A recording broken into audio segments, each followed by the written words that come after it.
Welcome to the fucking Tuesdays podcast with Mr. Wizard, the Ogre.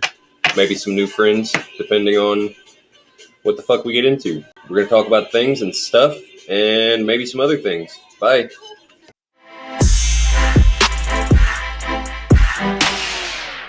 Mr. Wizard and the Ogre, episode 2? Probably. Fucking Tuesdays, bro. Here we are again. On Tuesday. Miss Lucky's here tonight, too.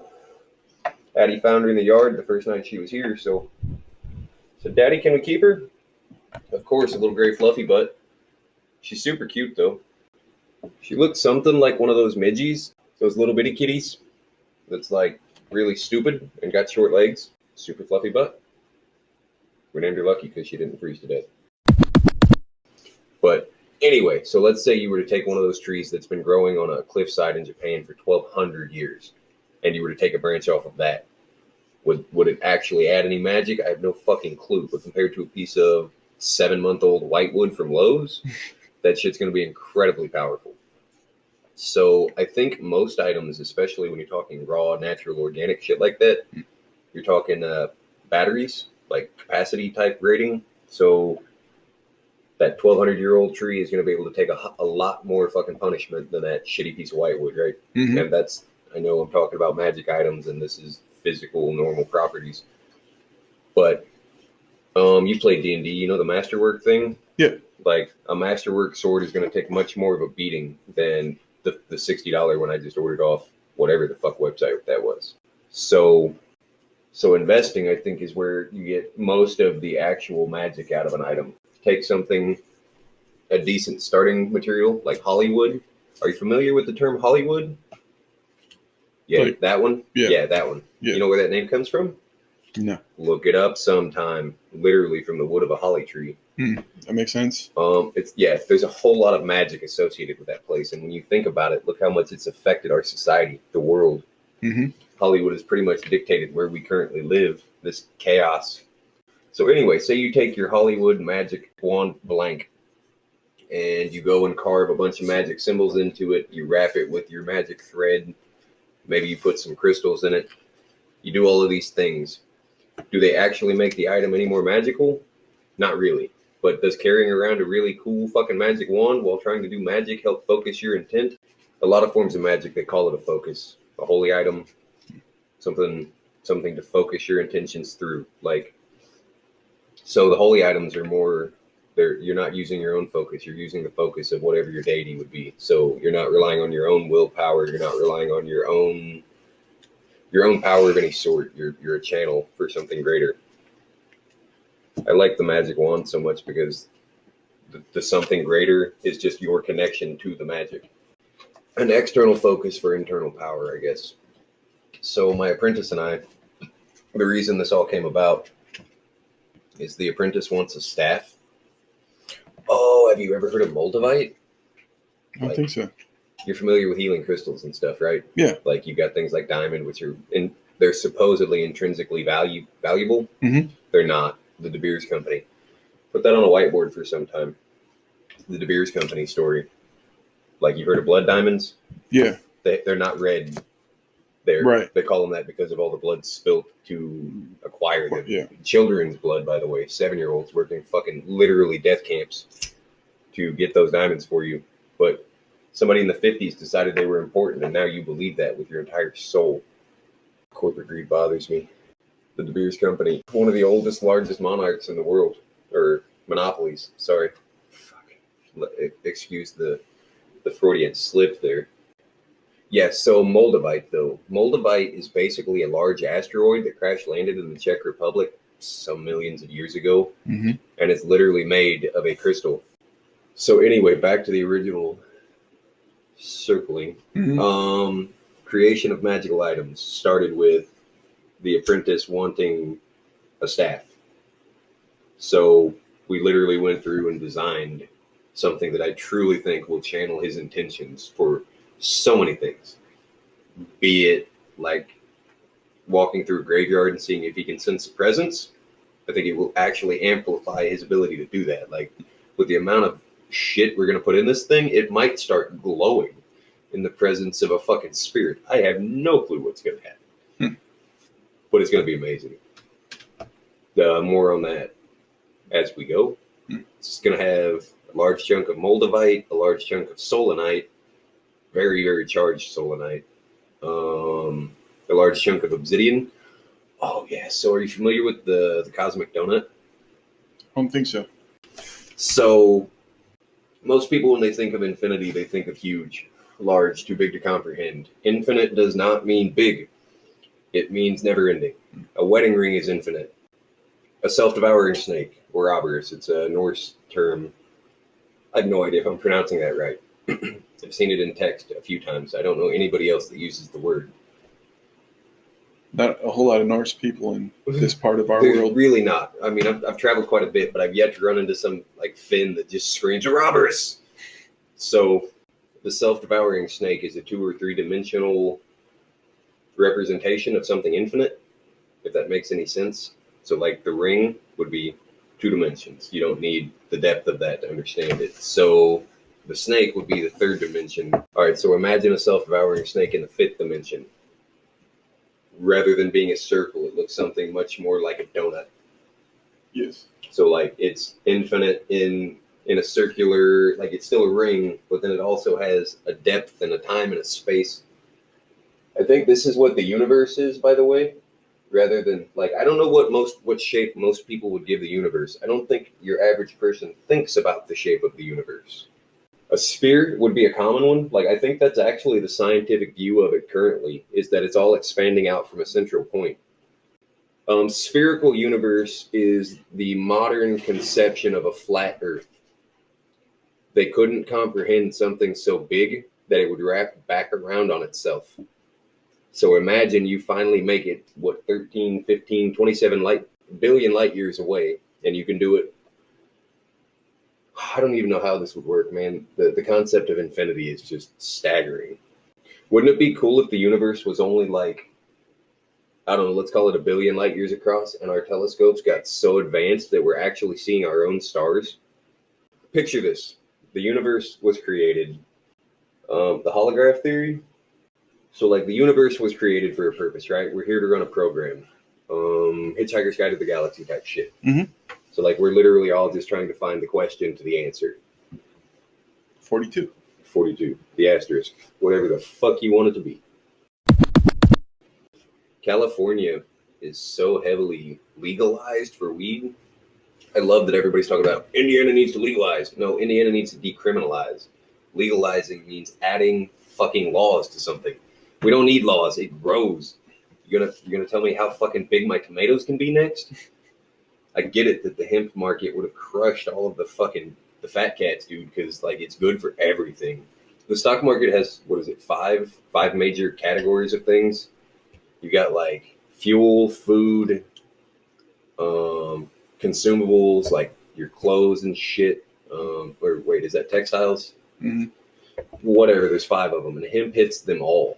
Mm-hmm. Like literally, what you can't do with hemp, you can do with bamboo, and the 2 of them grow hundreds, thousands of times faster. Yeah, like weeds. Dude, I'm like with the kudzu shit. That shit grows inches a day, and tell me they couldn't find some way of taking kudzu fiber and turning it into something fucking worthwhile. Probably. Dude, we can turn trash into shit now. Mm-hmm. They've got multiple clothing companies that make clothes out of recycled plastic bottles. Yeah, because I mean, it's all the same shit. It's like the most produced thing on the planet now is plastic. We put shit in. So, have you ever seen an LOL toy? It's like the Reese's cup of toys, but worse. There is so much trash. One $4 toy has probably 15 dinner mint-sized wrappers in it. Good Lord. It's terrible. And then you got the plastic that the packaging comes in. The plastic packaging, you got a plastic toy in a plastic wrap in a plastic packaging, which is plastic shrink wrapped to protect the plastic, I guess. I don't understand the point of this. I do. It's instant gratification for children. Which is then put in a plastic inserted into a cardboard package, which is coated in plastic. Yes. Yeah. And then probably plastic wrap just for safety. Yeah. On the pallet. Definitely. A plastic fucking pallet. Yes. I think I remembered where I was going with that cosmic donut thing earlier. So imagine the hologram was built with a certain amount of people in mind. Like it was built for so much data, which is basically what we are, by the way. We're like thumb drives running around. So if you believe that perception creates reality, have you ever heard of the double slit experiment? This is one of my favorite new pieces of physics. So light actually behaves differently depending on whether or not it's being observed. This is provable, if I remember right, in your own home. Like you have to take apart a microwave to get a microwave emitter. So it's kind of sketch, but you can technically do this with shit in your own house. Look into it. Please don't take a microwave apart. And children, ask your parents for permission and also help. No, fuck that. If children are listening to this podcast right now, why? I would like to talk to your parents. Yes. They're either really cool or really not. Or just have no idea. Do you remember the end of The Gunslinger? # Stephen King. If you're listening, sir, call me. I would love to have you on here. Anyway, so the end of that book, when the Man in Black, Randall Flagg, he shows Roland the universe. He shows him all of it. Spends like an infinite amount of time floating through the cosmos. And then at the end of all of it, once he's grown so large that he's bigger than everything, he finds out that after some meaningless amount of time floating in nothingness, like finally reaching the void, that he starts over as an atom in a single blade of grass in a field. So like that Ouroboros thing, once you realize like huge and tiny are the same fucking thing. Mm-hmm. Everything we know could exist in my fingernail. Mm-hmm. And my fingernail exists in everything that we know.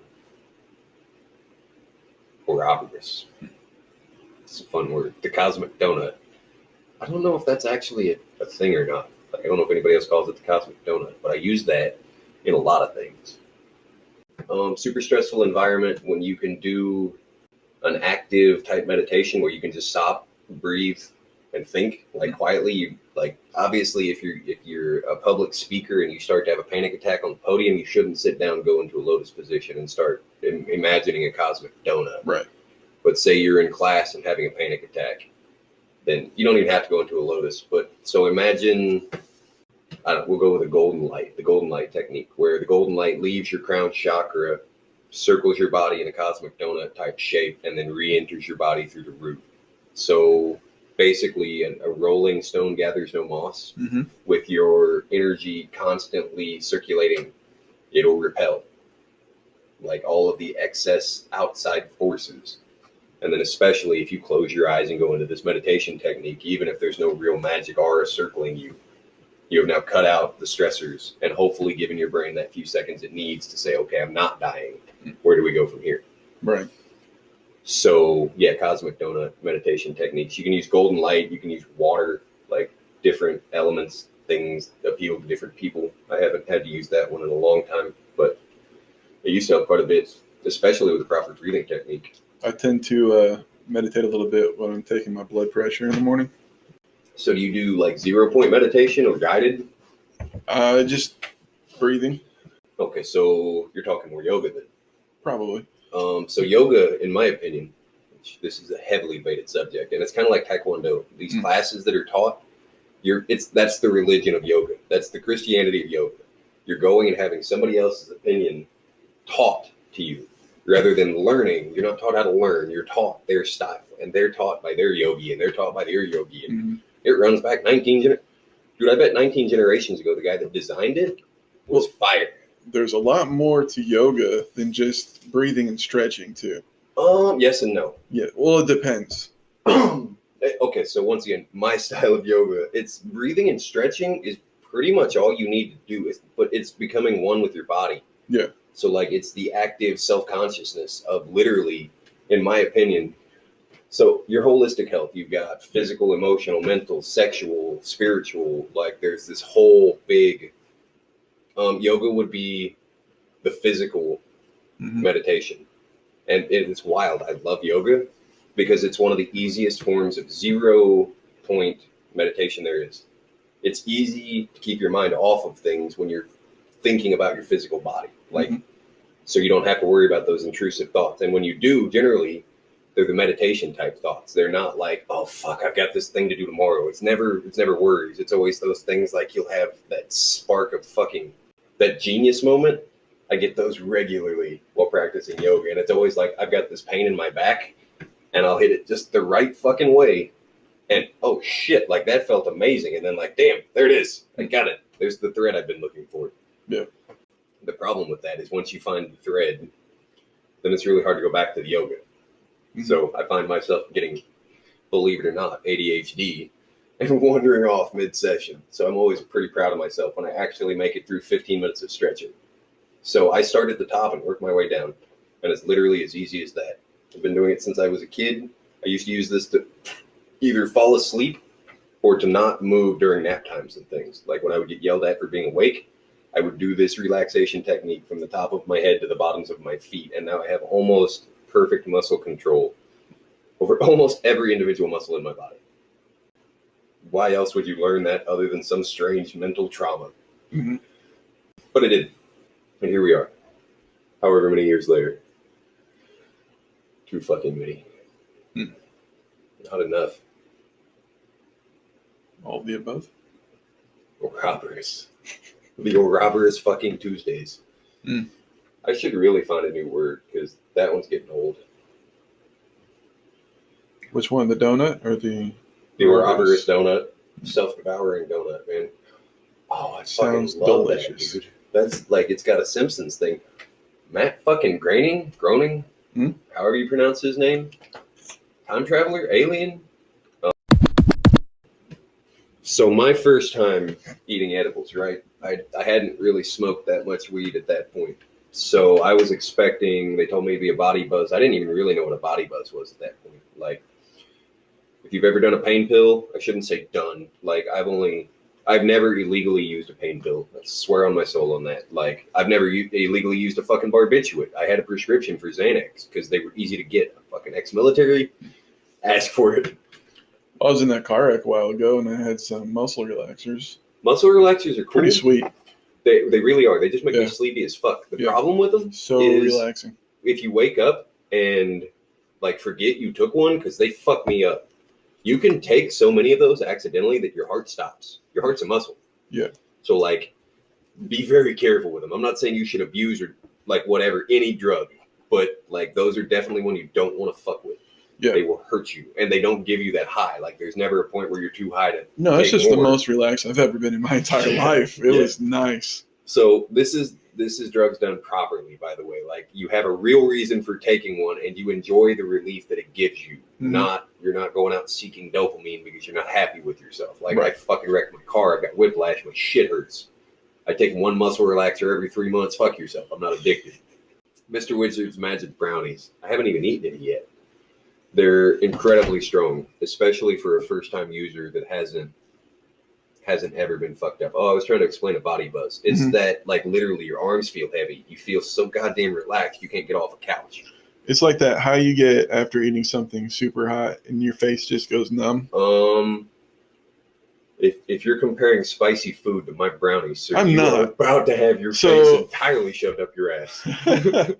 No, I would never do such a thing. I mean, but sort of. I'm just trying to get some kind of connection based on the experiences I've had in my life, and based on the full body buzz. What you're explaining, that's the closest thing I have in comparison. I don't like. I will take a bite or two of stupid spicy food, but I don't like that building because I know what it's going to do. Like spicy food doesn't burn you once. Right. Well, I've never had that problem. I've never had that problem, but I've never made myself that problem, you know? So I don't have shit to do with it. I love to push the limits with that, though.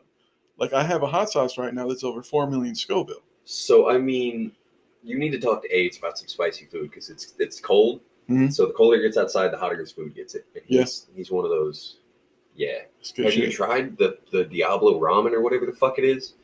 They're black. It's got this black sauce pack in it. He's got a 6-pack. I don't know if I'm pretty sure I've had that. Yeah. Was it stupid hot? Because I think he was crying.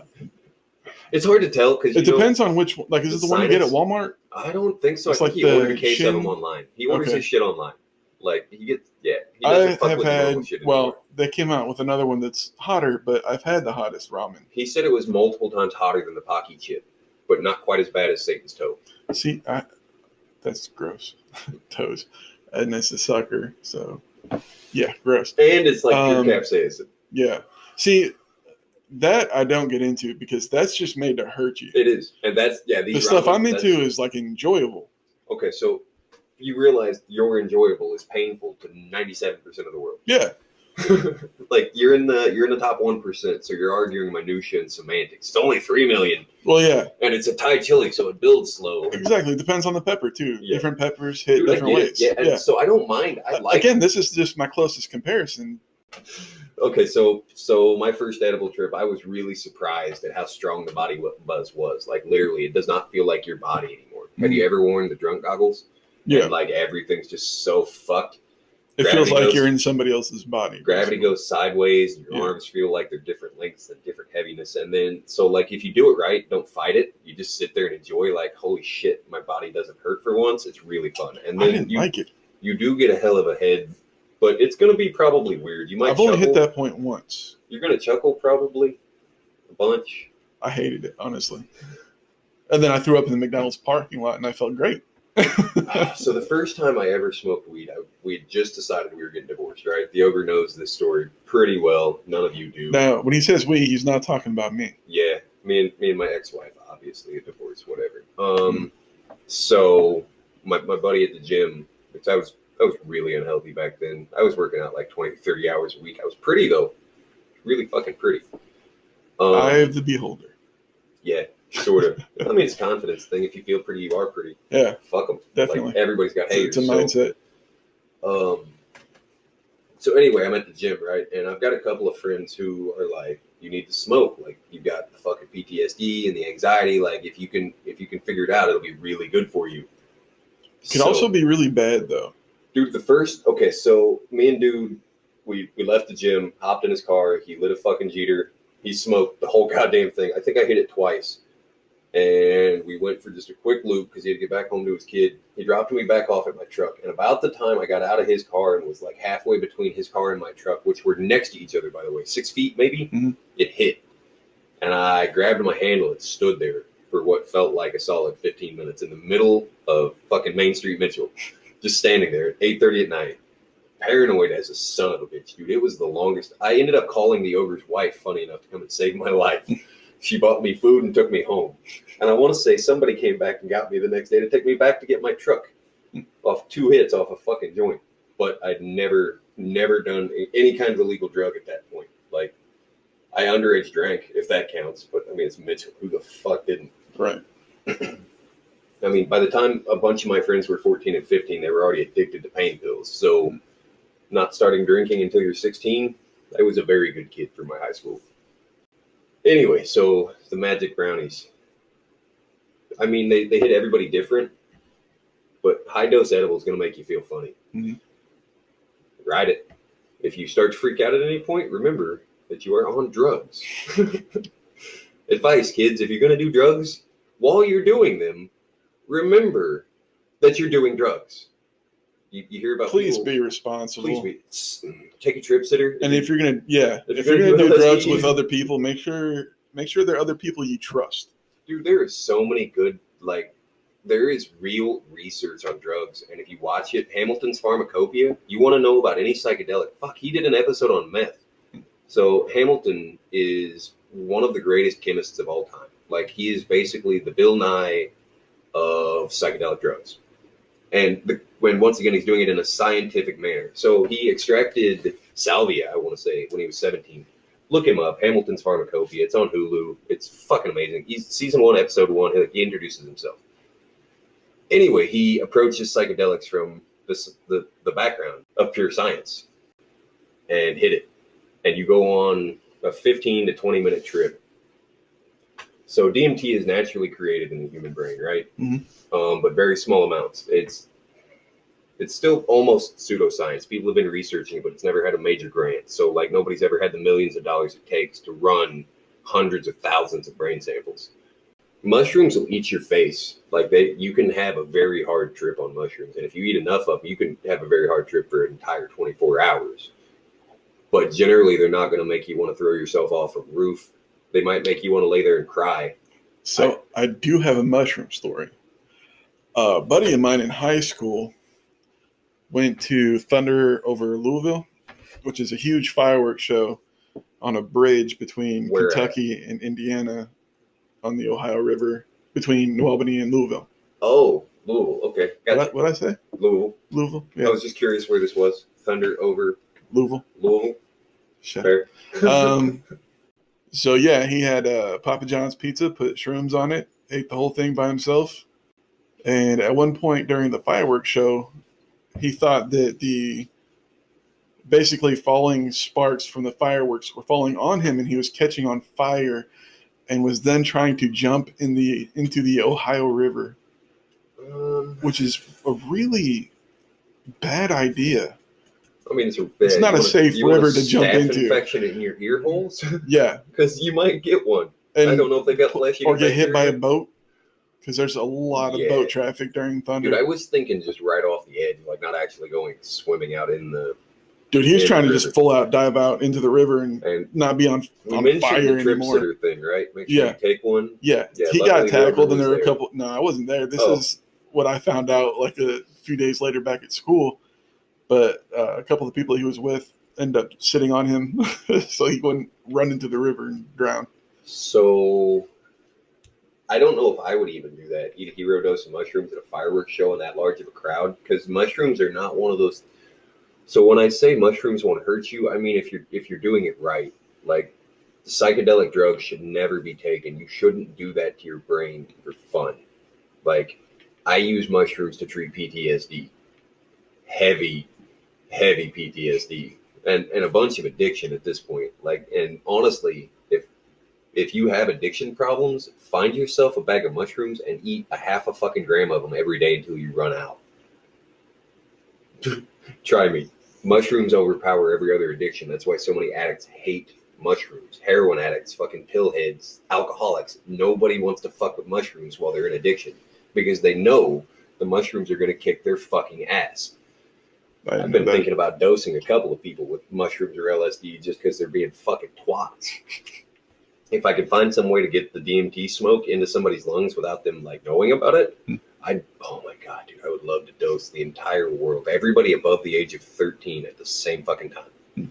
A 20-minute trip, you meet whatever version of God exists to you. Oh, but then so you got what are called psychonauts, like astronauts, except for they experiment inside their own brain. I'm a budding psychonaut, complete fucking maniac. But, okay, so multiple DMT trips, like the first one. So my first DMT trip, I think I started that story. So basically these guys were telling me about this frog, right? So I went, I Googled it. I watched my first episode of Hamilton's Pharmacopoeia about this frog. And like Hamilton was like, he did it on the show. He smokes the fucking frog poop.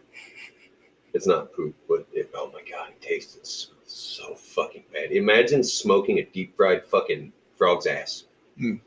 Yeah, but I mean like literally smoking it, rolling it up in a paper and smoking a frog's ass. That's what it tastes like. After the first couple of times, though, it's actually, I mean, I kind of miss the taste of it. It's an acquired taste, is it? It really is. So anyway, the first trip, I'd never tripped before. Like, weed and alcohol were the extent of I took a few naps with painkillers, like when I had my teeth cut out and I broke my foot, and literally they just knocked me right the fuck out. So they're like, yeah, we got this toad. Well, let's go pop it and smoke that shit. Really? Yeah. But, I mean, you've done it before, right? No. How long have you had this fucking frog? A couple of years? And nobody's ever fucking done anything with it? Like, you've just had it sitting in a tank there. You bought this thing for the express purpose of doing fucking drugs. Okay, so DMT comes to you in your life when you need it. It's a spirit molecule. And, like, go try to buy some right now. The shit comes to you when you need it, not when you want it. So it just happened to present itself at that time. When I said I was going to do it, they all, I think, thought I was bullshitting. So they're like, well, Friday, come over and we'll milk it. Fuck yes. This is like the exact perfect trip that I basically always wanted. I was just too normal to actually go and do it. I'm not going to drive out to the desert to find a fucking toad. But there was one in almost my backyard. So I got to see the entire process. I knew exactly what everything was. I watched the toad. I looked up the pictures. Like, I verified exactly what this fucking thing was. They're pretty easy to spot because they have these big fucking pus glands on them. The fact that you can extract something from a poison sac, it means you're probably in the right toad. I don't know. I mean, they don't actually look that gross until you start extracting them. And then it looks like 50 whiteheads all in one. Like, there's a bunch of little pores in there that actually start spraying this shit. Mm-hmm. The second extraction we do, dude got shot in the eyeball with it. Jesus. Don't drink alcohol and extract toads. I wasn't drinking or extracting, just for the record. The dude that owned it. Anyway, okay, so we go and we get the shit. We spend 48 hours drying it. It took a few days to get everything ready, but we went and buy a fucking $3 chicken bone. Everybody, I'm sure, thought we were smoking meth, but promise, it was frog poop. So we scraped the shit up. We scraped so we're trying to find a dosage of this stuff, right? Mm. But micrograms are like a lot of this. So it said something like the head of a match was about the amount you needed. So I just decided we were going to do a bunch more than that because it says you can't smoke too much, right? Like, basically, and it's true, the shit hits you so fucking hard that even sitting up is more than most people can handle for this. So, like, you can't get the smoke into your lungs to an OD point. Like, after you get some of it in there and hold it properly, you're done. I got to like 4 or 5 hits on my last trip, and then I had a ride. So anyway, the first one, I had an idea of what was going to happen. So I lay down in the middle of the floor with like 4 people staring at me. I have anxiety. My first time ever trying drugs. I don't know why I let so many people be there, but everybody was, I think, just like it was a spectacle. I was a freak show. None of these idiots knew me at this point, and some dude walks in never having done drugs before and wants to smoke fucking DMT. Apparently I'm not normal, right? Were you the only one doing it? Oh, fuck yeah. Which after I did it and didn't die, a bunch of people were like, oh yeah, fuck, that's no big deal. I'll try it. But like, yeah, as far as, everybody was very impatiently watching me be a guinea pig. So you were the test dummy. Oh, fuck yeah. And I mean, they'd had this thing for years and nobody'd ever had the balls. So, and it wasn't even a balls thing for me. Like, it never crossed my mind that this would be some kind of thing I would base my ego on. Like, it seemed like the next healthy step in my progression. And I know drugs are not the answer. DMT is not a drug, dude. Like, you can't do enough DMT to make it a drug. And after the first time you do it, you won't want to do it again anytime soon. Unless you don't break through. Like, I could see there being an addiction to that, trying to get through. So anyway, all right, I lay down on the floor. I've got everything set up. There's a pillow behind my head in case I crash backward. I'm not up on anything, so I can't fall off and hurt myself. There have been a few cases of people dying on DMT, right? But it's always been because there's this ego death. The mind separates from the body. So your body might convulse, might flail, it goes rigid, they roll a little bit. So apparently people like to solo trip near water on DMT. Your body seizes up, you roll face first into this little puddle. It doesn't matter if it's only 4 inches of water. If you're laying with your nose and mouth in that, you are going to drown. Yeah. And I think you can do your own research. Please do. Please don't take some random fucking podcast weirdo's advice on heavy drugs. Like, look into the shit. For God's sake, he calls himself Mr. Wizard. Mr. Wizard, dude. Don't, I mean, take the advice, but take it with a grain of salt. Like, please don't jump out of a building over anything I say. Okay, so I lay down. I take this chicken bone. I'm sitting on the floor. I go into a lotus. I get my breathing right. I get my head right. I've got this dude that's supposed to be my trip sitter. He's going to hold my chicken bone so I don't smash it, hurt myself, cut myself up, whatever. Mm-hmm. And he's smoked some meth before, so he knows how to roll a fucking chicken bone, right? Supposedly. So anyway, we put a bunch of DMT in this pipe. He rolls it. I fucking hit it, and I'm like, God damn. 10 seconds in, I start to see the craziest shit I've ever seen in my life. And then dude says, take another hit. 22, make a wish. So he's like, take another hit. If you can get more, like you won't get to an OD point. Like, take another hit, hold it, and then hold it while you lay back. So I take another hit, I lay back, and I'm fucking gone. Which, whiteboard, I'll explain my static sometime. My static has gotten so much worse. Oh fuck, there's phantasmia, there's vertigo. I have 5 out of the 6 senses. Weird as fuck. Taste is weird because I'm a smoker. I don't know if I have that or not. So yeah, my vision goes fucking nuts, but I'm used to that, right? Every time I close my eyes, I see a kaleidoscope. So I see that kaleidoscope, but it's turned on way harder than ever, right? So I feel almost resistance between my brain and my body. Like I'm feeling physical pain from this drug to the point where I was starting to get concerned. Like, did I fuck up somewhere? Is this not what I thought it was? So I've got these knots in my stomach. Like I don't think it was any kind of a bowel movement. Like I wasn't trying to shit or fart or any of that. It was just, it felt like somebody had taken and like vice clamped on the muscles in my stomach. So I want to say there were 6 or 7 of them. Like the number seemed super important at the time. And it felt like those were the weights in my soul holding like what I was from breaking through that ceiling I wanted so badly. So finally, after this internal meditation of like, well, what do I do? Just lay here in pain? Do I try to get up? Like, what the fuck do I do at this point? And then spark of inspiration kind of thing, like, see if you can figure out why you're in pain. Like, what is it that's holding your soul back? And I don't remember what the fuck it was, but I remember this. I want to say something to do with my dad from like a really, really long time ago before he left. Mm-hmm. And I'd never forgiven him or myself for it. And then I thought about it. I was like, that is the dumbest fucking thing I've ever heard. And I just let go. And it's gone. Like, literally, that vice grip opened and it was done. Mm-hmm. So I went through 4 or 5 of them. Like, I was so close. Fuck yes, I'm going to break through. And then I was running through them fast, like these traumas that I can't even remember. Some shit with my sister. Like, and literally, I let it go so completely, like right there on the fucking spot, that I do not even remember what it was. But I've felt lighter ever since. And I've added a whole bunch of weight to my soul since then, and lost and gained and fucking whatever. But for these original ones, like it was original sin melting away from me. So then my 400-pound friend, who was one of the heavy psychonauts that was terrified of this drug, wanted to make sure I hadn't died. That was, I don't know, I think about 15 minutes into my trip at this point. The house is silent. Everybody there is just, I've told everybody, I'm about to go on like the first hardest trip of my life. Right. Please don't fuck this up. So everybody's just on pins and needles, sitting at a chair, like, and then big dude gets up and decides to try to tiptoe across the house to check on me. Every fucking step, all 15 of them, I think I counted, because every single one just pissed me off even more. I went from this deep space healing 15 years of psychotherapy in 15 minutes to just rage that someone else had taken it upon themselves to end my trip for me. Me and that dude had a lot of experiences. Like he was an exercise in patience. I literally wanted to murder him at least 3 times in our friendship. He will know exactly who I'm talking about. Anyway, so that was the end of my trip. Like I never made the breakthrough there.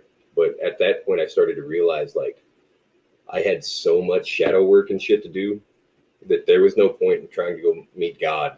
Like, don't meet God until you're ready. I wasn't ready then. Should I tell you the story of my last DMT trip in the next just over 3 minutes? Can you get it out in just over 3 minutes? Probably. This one's pretty straightforward. So there's multiple different types of DMT, right? There's a synthetic version, sort of. It's Mimosa hostilis root, powdered bark, root bark powder.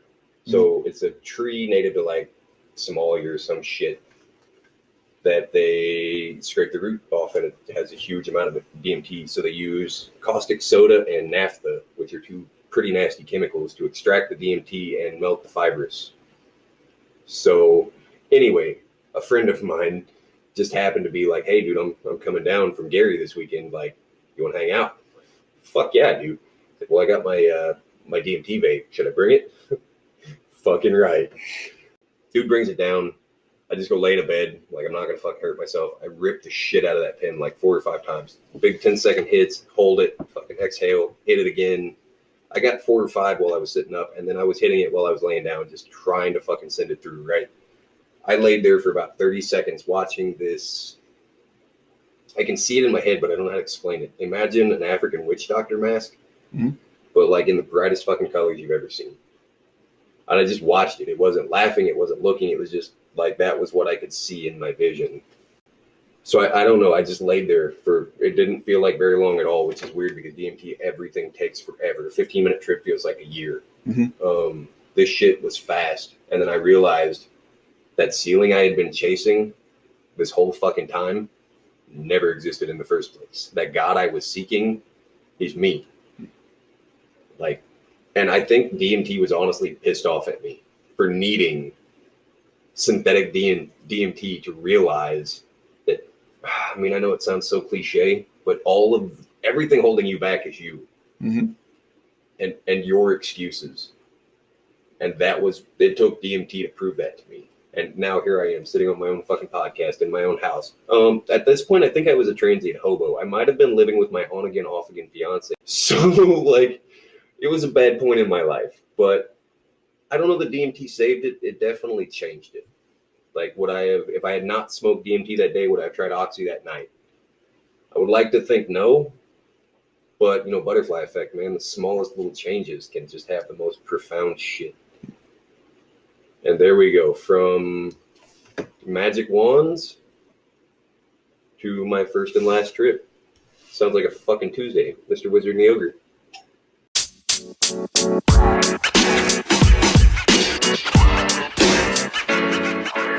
You know, man.